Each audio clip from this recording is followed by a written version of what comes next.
นางพลดีนวลศรีวงศ์จากห้อง ACE 122มื้อนี้จะมาสรุปบทเรียนตลาดวิชาการเงินข้อ1ระบบการเงินแม่นหยังระบบการเงินนี้แม่นเครือข่ายทางด้านการตลาดและสถาบันที่พาเฮ็ดให้มีผู้ออมเงินและกู้ยืมเงินมาพบกัน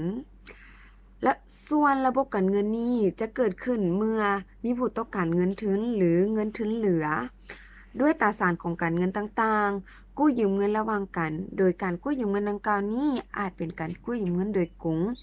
การเฮ็ดรายการผ่านตลาดการเงินหรือผ่านสถาบันการเงินต่างๆ โดยผู้ต้องการเงินทุนและผู้ลงทุนนั้นอาจจะเป็นผู้คนธรรมดาหน่วยงานเอกชนภาครัฐ หรือจะเป็นสถาบันการเงินต่างๆก็ได้ขอขอบใจสบายดีครูอาจารย์และหมู่เพื่อนมาทุกคนมื้อนี้ข้าพเจ้านางหญิงซุยเซินจะมาอธิบายใน2หัวข้อคือข้อ2และข้อ3ข้อ2องค์ประกอบของระบบการเงินมีอยู่5องค์ประกอบคือ1ตลาดการเงินตลาดการเงินแม่นสถานที่หรือศูนย์กลางที่เกิดกิจกรรมการซื้อขายผลิตภัณฑ์หรือตราสารทางการเงินจากบุคคลหนึ่งไปยังอีกบุคคลหนึ่ง2สถาบันการเงินแม่นสถานที่ที่เฮ็ดหน้าที่เป็นตัวกลางระหว่างผู้ให้กู้ยืมและผู้กู้ยืมโดยอาศัยเครื่องมือหรือตราสารทางการเงินอาจรับภาวะความเสี่ยงจากการให้กู้ยืมแทน3ตราสารทางการเงินแม่นเอกสารที่ผู้ออกหลักทรัพย์นำออกมาจำหน่ายเพื่อระดมเงินจากผู้ลงทุนอาจนำมาจดทะเบียนเพื่อให้มีการซื้อขายในตลาดหลักทรัพย์4กฎระเบียบข้อบังคับในการซื้อขายตราสารทางการเงิน5เทคนิคในการซื้อขายตราสารการเงินต่างๆส่วนในข้อ3ประเภทของตลาดในระบบเศรษฐกิจจะแบ่งออกเป็น3ประเภทอีกคือ1ตลาดปัจจัยการผลิตแม่นการตกลงซื้อขายปัจจัยการผลิตประเภทต่างๆระหว่างผู้ผลิตและเจ้าของปัจจัยการผลิตโดยมีการจ่ายค่าตอบแทนให้กับเจ้าของปัจจัยการผลิตในรูปของค่าเช่าค่าจ้าง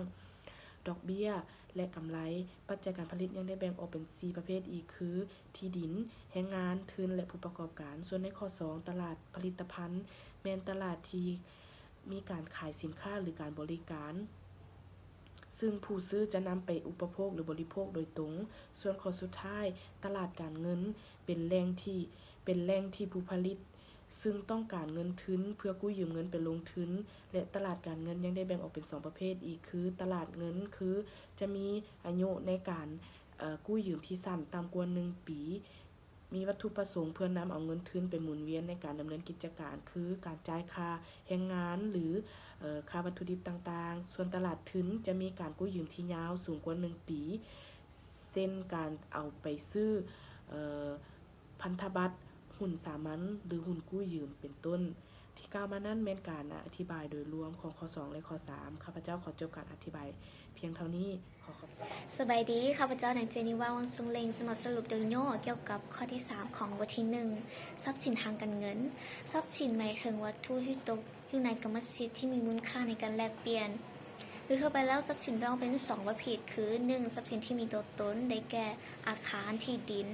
พาหนะเครื่องจักรเป็นต้น2ทรัพย์สินที่บ่มีตัวตนหมายถึงทรัพย์สินที่บ่มีตัวเงินเช่นหุ้นสิทธินำใช้ที่ดินลิขสิทธิ์พันธบัตรทรัพย์สินทางการเงินหมายถึงทรัพย์สินที่บ่มีตัวตนเช่นหุ้นสามัญหุ้นบริมสิทธิ์พันธบัตรรัฐบาลพันธบัตรบริษัทพันธบัตรคลังเงินหน้าที่ของทรัพย์สินทางการเงินมีอยู่2หน้าที่หลักๆคือ1การเคลื่อนย้ายเงินทุนส่วนเกิน2การกระจายความเสี่ยงในการลงทุนให้แก่ผู้ลงทุนลักษณะของทรัพย์สินทางการเงินมีอยู่10ลักษณะคือ1เป็นเงิน2เปลี่ยนเป็นเงินได้3สำหรับสาง4เงินตราต่างประเทศ5มีกำไร6แบ่งแยกมูลค่า7เปลี่ยนสภาพได้8รับพลากร9ซับซ้อน10มันมีกำหนดเวลาโดยขอบใจสบายดีข้าพเจ้าซื้อเท่าทรงวันนี้จะมาสรุปด้วยย่อหัวข้อที่4ของตลาดการเงินข้อหมายของตลาดการเงินตลาดที่เอิ้นอำนวยความสะดวกในการโอนหรือแปลนทรัพย์สินทางการเงินจัดบุคคลหนึ่งไปยันอีกบุคคลหนึ่งซึ่งทรัพย์สินทางการเงินนั้นก้าวแม่นอ่อนน้อยของน้อยธุรกิจ สถาบันการเงินและรัฐบาลหน้าที่ของตลาดการเงินจะแบ่งออกเป็น4หน้าที่คือ 1. เป็นสถานที่ให้แก่ผู้แข่งขันเงินทุน 3. ทรัพย์สินทางการเงินออกขายเพื่อระดมทุน 2. เป็นเครื่องมือที่สายภาครัฐใส่คุ้นคงภาวะเศรษฐกิจของประเทศ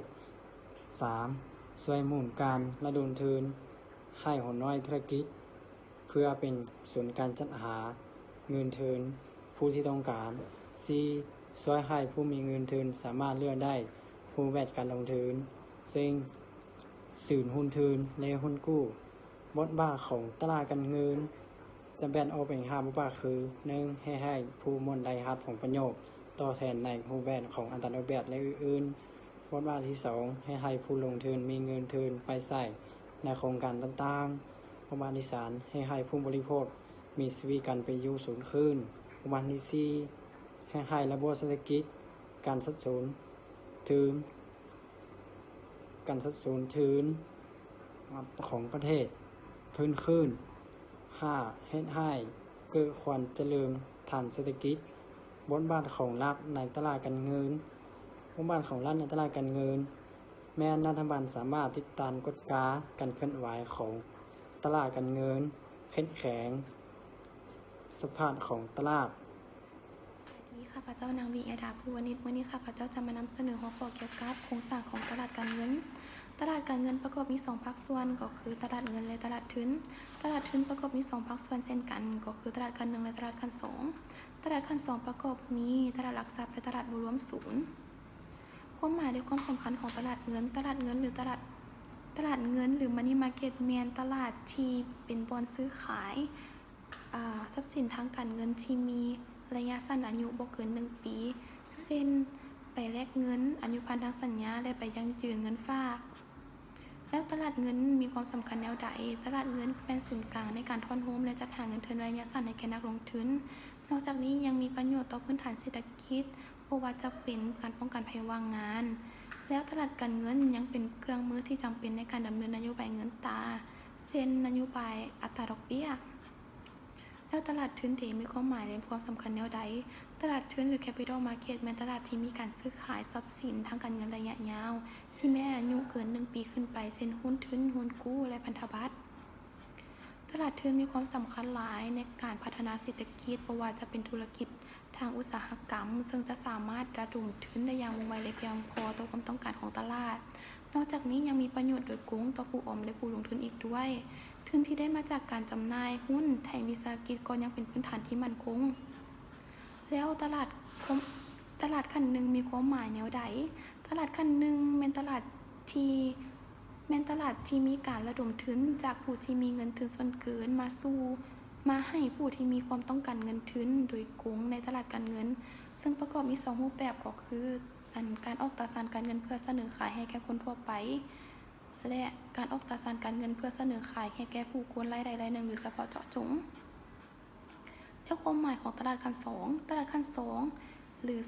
secondary market เป็นตลาดที่ถูกจัดเพื่อให้ผู้ครอบครองทรัพย์สินทางด้านการเงินสามารถนำทรัพย์สินทางด้านการเงินนั้นออกจากตลาดขั้นหนึ่งเพื่อมีการซื้อขายแลกเปลี่ยนให้ผู้อื่นสบายดีข้าพเจ้าเกษณามุนีวงศ์มื้อนี้สิมาสรุปย่อหัวข้อที่7พันธบัตรได้แยกออกเป็น8หัวข้อคือ 1. ความหมายของพันธบัตรแม่นเป็นเครื่องมือทางด้านการเงินประเภทนี้ซึ่งมีจุดประสงค์เพื่อระดมทุนในการกู้ยืมในเวลาใดหนึ่ง 2. ความหมายของมูลค่ากำหนดแม่นมูลค่าในนามของพันธบัตรที่ระบุไว้ในพันธบัตรเพื่อเป็นหลักฐานยั่งยืนในการชำระสะสางเมื่อครบกำหนดอายุของพันธบัตร 3. ความหมายของอัตราดอกเบี้ยแม่นสิ่งที่ผู้กู้ยืมจะต้องจ่ายในเวลาที่กู้ยืมเงินหรือเป็นสิ่งที่ผู้ฝากเงินจะได้รับเมื่อได้ฝากเงิน 4. ความหมายของราคาซื้อพันธบัตรของพันธบัตรแม่นจำนวนเงินตัวจริงที่ผู้ซื้อต้องจ่ายให้ได้สิทธิ์ ได้สิทธิ์ของพันธบัตรราคาซื้ออาจจะเท่ามูลค่าหน้าใบหรือสูงกว่าและต่ำกว่ามูลค่าหน้าใบ 5. ความหมายของระยะเวลาของพันธบัตรระยะเวลาของพันธบัตรแม่นจำนวนปีซึ่งในนั้นผู้พิมพ์จำหน่ายต้องตกลงว่าจะตอบแทนตามบรรดาเงื่อนไขของพันธบัตรในระยะของพันธบัตรแม่นวันสิ้นสุดของอายุของพันธบัตรระยะเวลาของพันธบัตรมี 3 ระยะคือ 1. อายุบ่เกิน 1 ปี 2. อายุ 1 ปี 3. อายุเกิน 1 ปีขึ้นไป 6. ประเภทของพันธบัตรหรือหุ้นกู้ประเภทของพันธบัตรหรือหุ้นกู้ได้แบ่งออกเป็น 12 หุ้นคือ 1. หุ้นรัฐบาล 2. หุ้นวิสาหกิจ 3. หุ้นที่ได้รับและผลตอบแทน 4. หุ้นกู้ที่มีหลักทรัพย์ค้ำประกัน 5. หุ้นกู้ที่บ่มีหลักทรัพย์ค้ำประกัน 6. หุ้นกู้ที่เปลี่ยนแปลงสภาพได้ 7. หุ้นกู้สามารถไถ่ถอนคืนก่อนกำหนด 8. หุ้นกู้ที่ออกพร้อมกับใบยั่งยืนสิทธิ์ 9. หุ้นกู้ที่มีเสถียรภาพทางด้านดอกเบี้ย 10. หุ้นกู้ที่ดอกเบี้ยร้อยโต 11. หุ้นกู้ที่มีอัตราดอกเบี้ยต่ำกว่าหรือบ่มีดอกเบี้ย 12. หุ้นกู้ต่างประเทศ ข้อที่ 7. ผลตอบแทนและความเสี่ยง ผลตอบแทนแมนหุ้นกู้ได้แบ่งออกเป็น 3 หัวข้อคือ 1. ดอกเบี้ย 2. การลงทุน 3. กำไรหรือขาดทุนจากการซื้อขาย ความเสี่ยงแมนความเสี่ยงที่อาจจะเกิดขึ้นจากอัตราดอกเบี้ยหรือผลตอบแทนในการลงทุนจากการชำระบ่ตรงกำหนดหรือการเปลี่ยนแปลงของสถานภาพของลูกหนี้ ข้อที่ 8 ข้อดีและข้อเสียในการจำหน่ายหุ้นกู้ระยะยาว ข้อดีได้แยกออกเป็น 5 หัวข้อคือ อัตราดอกเบี้ย อัตราผลตอบแทนเป็น 2. เป็นแหล่งรายรับประจำ 3. ความมั่นคงปลอดภัยของเงินลงทุน 4. กระจายความเสี่ยงของการลงทุน 5. สามารถซื้อขายเปลี่ยนมือได้ ข้อเสียคือ ความเสี่ยงทางด้านเครดิต 2. ความเสี่ยงทางด้านอัตราดอกเบี้ย ขอบใจ สบายดีข้าพเจ้ามีชื่อว่านางหัสดีวีรศักดิ์มื้อนี้จะมาสรุปบทเรียนบทที่ 1 ของวิชาตลาดการเงินในหัวข้อที่ 7 หุ้นทุนหรือว่าตราสารทุนจะมีสถานะเป็นเจ้าของธุรกิจที่ออกตราสารและมีส่วนได้ส่วนเสียในธุรกิจและมีสิทธิ์ในทรัพย์สินและรายรับของธุรกิจนั้นสำหรับหุ้นทุนจะประกอบมี 2 ประเภทคือหุ้นสามัญและหุ้นบุริมสิทธิ์หุ้นสามัญแม่นจะบ่สามารถไถ่ถอนทุนได้แต่มีสิทธิ์ซื้อหุ้นใหม่หรือว่าเพิ่มทุนมีสิทธิ์ป้อนบัตรเลือกตั้งคณะบริหารงานถ้าว่าบริษัทหากล้มละลายเนาะผู้ถือหุ้นสามัญแม่นจะได้รับส่วนแบ่งเป็นบุคคลที่2ของจากเจ้าหนี้สำหรับเงินการปันผลของหุ้นสามัญแม่นเพิ่นจะประกาศในแต่ละปีและแบ่งจ่ายเป็นงวดผลตอบแทนที่จะได้รับแม่นเฮาสามารถรับเป็นเงินหรือว่าเป็นใบหุ้นได้สำหรับความเสี่ยงของหุ้นสามัญแม่นจะมี2ความเสี่ยงคือความเสี่ยงที่เป็นระบบและความเสี่ยงที่บ่เป็นระบบและหุ้นบุริมสิทธิ์จะแบ่งออกเป็น5ประเภทคือ 1. หุ้นบุริมสิทธิ์แบบผสม 2. แบบบ่ผสม 3. แบบร่วมรับ 4. สามารถเปลี่ยนแปลงได้ 5. สามารถไถ่ถอนได้สวัสดีทุกท่านข้าพเจ้านางอ้อมธรรมวงศ์มื้อนี้ข้าพเจ้าจะมาอธิบายโดยย่อเกี่ยวกับประสิทธิภาพของตลาดการเงินสำหรับประสิทธิภาพของตลาดการเงินประกอบด้วย3ระดับคือระดับอ่อนระดับกลางระดับแข็งสำหรับระดับอ่อนแมนเป็นตลาดที่บ่ได้มาตรฐานผู้ลงทุนสามารถเก็งกำไรได้อย่างต่อเนื่องจากตลาดการเงินโดยผ่านข้อมูลสาธารณะระดับกลางแมนเป็นตลาดที่บ่มีผู้ลงทุนใดๆ ที่จะสามารถเกณฑ์กำไรจากตลาดการเงินได้โดยได้อย่างต่อเนื่องโดยใช้ข้อมูลสาธารณะ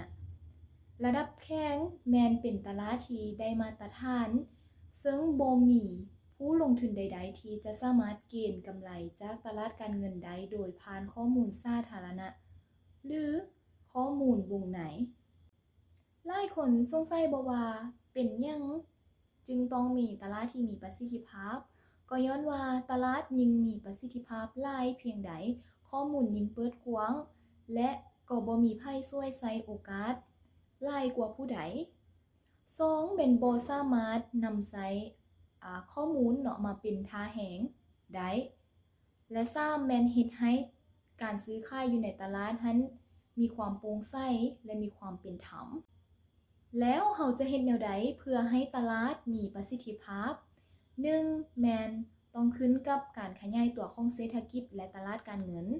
2ขึ้นกับขนาดและความเป็นเอกลักษณ์ของตลาดการเงินนำอีก